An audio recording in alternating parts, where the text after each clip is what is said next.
കേട്ടോ. നിങ്ങളവിടെ ഒരു പാത്തിരുന്ന് നോക്കാണേ. ഒന്നും മുണ്ടണ്ട, ഓളോളെ ഇഷ്ടത്തിന് കളിച്ചോട്ടെ.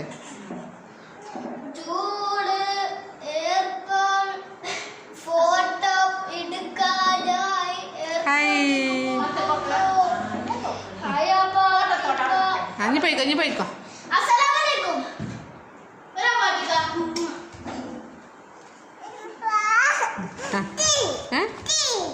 കുട്ടി പോയിക്കോ.